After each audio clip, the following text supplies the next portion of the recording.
Alright, this is going to be a video of this 52-inch Canarm brand Grand Eclipse ceiling fan I got at the Habitat Restore. And I got it because I volunteer there. What I do for them is refurbish ceiling fans they receive by donation and make them more presentable and sell better than how they originally came in. Now, the reason this is called the Grand Eclipse is because it is 52 inches from blade tip to blade tip, where the regular Eclipse is just 42 inches. So it is the bigger brother, if you will, in the Eclipse lineup of fans. Now, I've actually never seen a Grand Eclipse until I got this fan in, so I assume they aren't very common.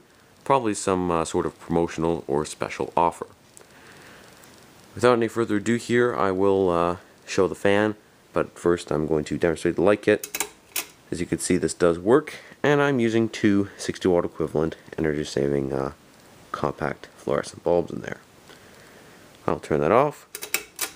And now I'm going to show the fan and begin with high speed. I did, by the way, put a white piece of tape on one of the blades to indicate RPM. On high, this is probably going to go around 195, so just under 200. It is slightly slowish for a 52-inch fan, especially on high speed, but pushes a pretty good amount of air because I pitched the blades more than how they were from factory, and that did improve the airflow quite a bit.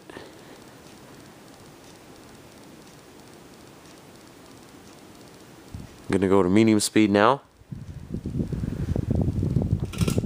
and this will slow down to 145 RPM, maybe 140. And last but not least, low, which I'll show with the fan and light on running simultaneously. And this is maybe gonna spin at 60 RPM. And it actually still pushes some air, even though it isn't spinning very fast, just because the blades are pitched quite well. I'll stop everything here. And now I'm going to talk about some general information on it. It did actually have a 36-inch down rod in the box it came in, so I assume that's what the fan was previously installed with. However, the lead wires were only 12 inches, so I assume there was probably some other extension wires that they had used, just not included with the fan. I did not use the 36-inch down rod though. I just flush mounted it because this testing rig is only about 6.5 feet from the ground, and with a 36-inch down rod it would pretty much be impossible to test properly. Another thing is it was missing the original pendants. I will be getting some replacements, but for now it's just going to remain pendantless, as you know, you could still pull it by the chains with no problem. I'm going to be touching on some pros and cons of the fan and what I would rank it out of 5 stars.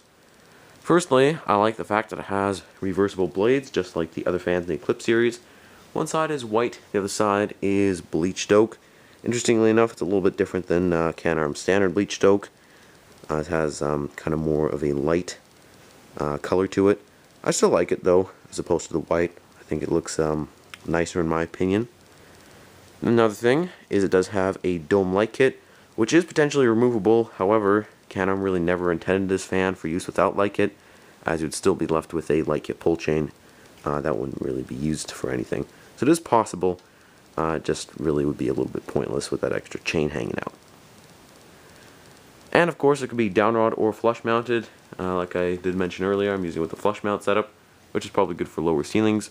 I might put a short down rod on it. I might try that, but we'll have to see.